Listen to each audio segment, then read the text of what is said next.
Hello મિત્રો, નમસ્કાર। જોઈ શકો છો આપણે આપણા શોપ ઉપર આજે 20 તારીખ છે, દિવાળી છે, તો આપણે બધો જ સામાન મંગાવી લીધો છે। ભગવાનને ફૂલ ચડાવવાના છે। કમળા માતાજીનું આ એક કમળ છે આસોપાલવનો, જોઈ શકો છો મિત્રો। આપણે આસોપાલવ બાંધી નાખ્યો છે આપણી શોપ ઉપર, કારણ કે આજ દિવાળી છે એટલે આસોપાલવ 50 રૂપિયાનું તોરણ છે, આપણે મગાવી લીધું છે ગામમાંથી, અને ચાલુ થઈ ગયું છે। આપણે હવે ભગવાનનું મંદિર સજાવવાનું છે। તો જોઈ શકો છો મિત્રો, કંઈક આ રીતનું અત્યારે મંદિર છે। હવે આપણે આમના સાફ સફાઈ એકદમ વ્યવસ્થિત કરી અને ફૂલ ચડાવી અને વ્યવસ્થિત મંદિરને આપણે સાફ કરી નાખશું, ધોઈ નાખશું। જોઈ લો મિત્રો।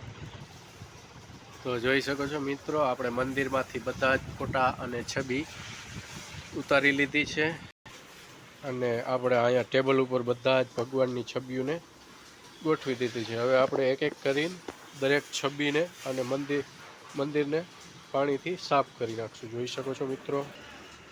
જોઈ લ્યો મિત્રો, આપણે ડીશ એકદમ કમ્પ્લીટ સાફ કરી નાખી છે। હવે વારા પરથી વારા બધી આપણે છબીઓ સાફ કરી નાખશું। તો જોઈ શકો છો મિત્રો, આપણે ભગવાનનો રૂમાલ જે છે મંદિરનો એ પણ ધોઈ નાખ્યો છે, અને એક નવી ચૂંદડી આપણે બજારમાંથી એક નવી ચૂંદડી લઈ લીધી છે, જે ભગવાનને આસન માટે છે। જોઈ શકો છો, ઘણી પોળી છે, એટલે બધા જ ભગવાન એક લાઈનમાં બેસી શકે। જોઈ શકો છો મિત્રો, કમળનું ફૂલ આવી ગયું છે। ભગવાન મહાકાલ દેવને પણ આપણે પાણીથી ધોઈ અને હવે સાફ કરી અને બિરાજમાન કરી દેશું। તો જોઈ શકો છો મિત્રો, આપણે બધા જ ફોટા અને છબીને આપણે પાણીથી વ્યવસ્થિત સાફ કરી લીધા છે, અને હવે આપણે કરશું મંદિરને સાફ। જોઈ શકો છો, હવે આપણે આ મંદિરની જગ્યાને સાફ કરી લેશું, અને શિવાજી મહારાજના ફોટાને પણ સાફ કરી લેશું। તો જોઈ લ્યો મિત્રો, આપણે પાણીથી સરસ અને સુંદર સાફ કરી નાખ્યું છે। સિરીજ બિરીજને થોડોક કાબુ મારી દીધો છે, અને જગ્યા એકદમ પ્લેન કરી નાખી। હવે આપણે મંદિરમાં એક એક કરતાં આપણે ભગવાનને બિરાજમાન કરી દઈશું। તો જોઈ લ્યો મિત્રો, હવે આપણે ભગવાનને આસન લગાવી દેશું। આ છે ભગવાનનું નવું આસન, ચૂંદડી આપણે આજે જ લીધી છે નવી, અને હવે ભગવાન એક એક કરતાં આની માથે બિરાજમાન થશે। જોઈ લ્યો મિત્રો, ખૂબ જ સુંદર ચૂંદડી છે। જોઈ લ્યો મિત્રો, ભગવાન સિયા રામચંદ્ર ભગવાન કી જય। જોઈ લ્યો મિત્રો, આપણા રામચંદ્રજી મહારાજ બિરાજમાન થઈ ગયા છે, અને એક હાથે કેમેરો પકડ્યો છે એટલે હલતો હશે જરાક, પછી બિરાજમાન થશે શ્રી વિષ્ણુ ભગવાન અને મા લક્ષ્મી માતા।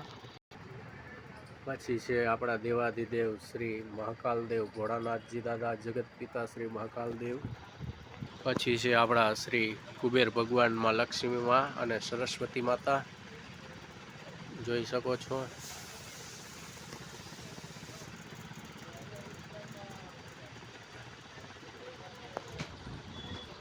અને છે આપણા દાદા બજરંગબલી, હનુમાનજી દાદા। જોઈ શકો છો મિત્રો। અને જોઈ શકો છો મિત્રો, આપણે આ પણ ચૂંદડી સાફ કરી નાખી છે। આ આપણે મંદિરની ઉપર લગાવવાની છે। જોઈ શકો છો મિત્રો, ભગવાન વ્યવસ્થિત બિરાજમાન થઈ ગયા છે। ચૂંદડી ઉપર બધા ભગવાન ગોઠવાઈ ગયા છે વ્યવસ્થિત, અને ઉપર પણ આ ચૂંદડી તમને કીધું એ આપણે રાખી દીધી છે, અને ઉપર સિરીજ છે। અને હવે આ શ્રી રામચંદ્ર ભગવાનનો ધ્વજ છે, એને પણ આપણે સાફ કરી નાખશું।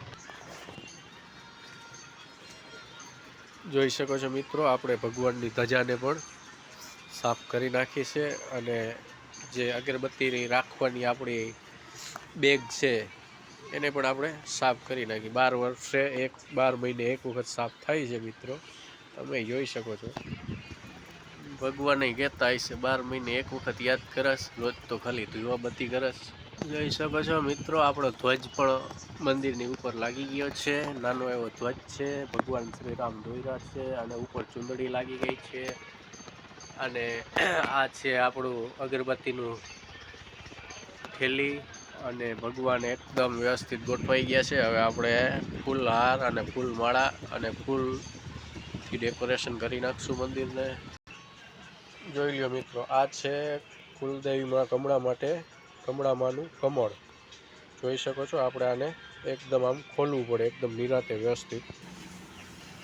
તો જોઈ શકો છો મિત્રો, આપણે કમળને એકદમ પાંદડી બધી ખોલી અને વ્યવસ્થિત કરી નાખી છે. હવે આપણે માતાજીના મંદિરમાં આને રાખી દેશું.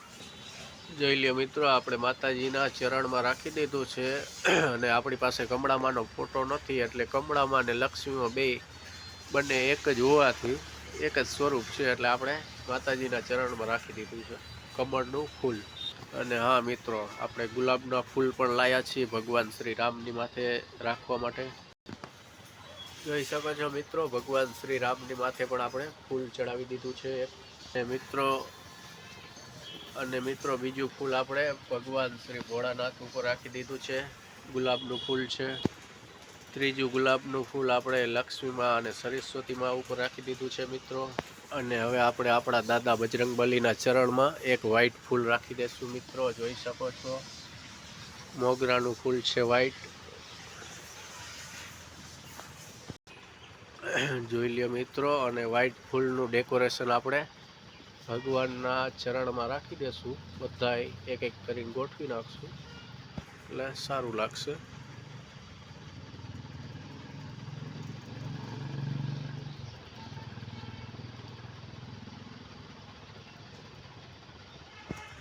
તો જોઈ શકો છો મિત્રો, ભગવાનના ફોટા ઉપર ગુલાબ છે, ચરણમાં કમળનું મસ્ત મોટું ફૂલ છે, અને આ મોગરાના ફૂલ છે. અને હવે આપણે જે ગલગોટાના ફૂલ લાયા છીએ એને પણ આપણે અહીંયા બિછાવી દેશું. તો જોઈ લ્યો મિત્રો, હવે આપણે થેલીમાંથી એક એક ફૂલની પાંદડી અલગ અલગ કરી નાખશું, અને પછી આપણે લગાવી દેશું. તો જોઈ શકો છો મિત્રો, આપણે આપણી પાસે હતા એ બધા જ ફૂલની પાંદડી કરી નાખી છે, અને ડીટિયા કરી નાખ્યા છે અલગ. તો આમાં આપણી પાસે મુખ્યત્વે 3 કલરના ફૂલ હતા મિત્રો. મોગરાનું હતું વ્હાઈટ કલરનું ફૂલ, અને પીળી પાંદડી પણ છે, અને આપણી સ્પેશિયલ ભગવા કલરની પાંદડી પણ છે. એટલે આ 3 કલરની પાંદડી મિક્સ કરી નાખી છે. હવે આપણે મંદિરમાં આને ગોઠવી દેશું. જોઈ શકો છો મિત્રો, હવે આપણે પાંદડીને બધી જ જગ્યાએ આ રીતે વિખેરી દેશું, જેથી કરીને આખું મંડપ ડેકોરેશન મંદિર ફૂલ સુગંધિત થઈ જાય. જોઈ લો મિત્રો, ઘણી જ પાંદડી છે આપણી પાસે. ભગવાનનું મંદિર એકદમ સુગંધિત થઈ જશે ફૂલથી. અને મિત્રો, દિવાળી એટલે આપણા દરેક હિન્દુ ભાઈઓ માટેનો સૌથી મોટામાં મોટો તહેવાર છે. એટલે દિવાળી ઉપર તો ભગવાનના મંદિર અને હરેક તહેવાર ઉપર ભગવાનના મંદિર સાફ સફાઈ કરવા જ જોઈએ. અને રોજે રોજ કરી મંદિર સાફ, અને પ્લાસ્ટિકના નહીં પણ દેશી આપણા જે ઓરિજિનલ સુગંધિત ફૂલ છે એ જ બધાએ રાખવા જોઈએ, જેથી કરીને મંદિરમાં બધે સુગંધ આવે, સારી એવી પોઝિટિવિટી ઘરમાં આવી જાય. અને આપણે તો આ ધંધાનું સ્થાન છે, તો અહીંયા પણ આપણે ફૂલ જ સુંદર ભગવાનનું મંદિર ડેકોરેશન કરી નાખ્યું છે મિત્રો. જોઈ શકો છો તમે, ખૂબ જ સુંદર લાગે છે. અને પાંદડી પૂરી થઈ ગઈ છે મિત્રો, અને આખા મંદિરમાં ફૂલ પાંદડી સંગાડી લીધી છે આપણે. તો હવે મિત્રો, વિડીયોને સમાપ્ત કરીશ. ધન્યવાદ. જય શ્રી રામ. હેપી દિવાળી બધાને. આજ દીપાવલી છે, એટલે એવું નથી કે હું દીપાવલી ઉપર જ મંદિર સંગાડું છું કે સાફ સફાઈ કરું છું.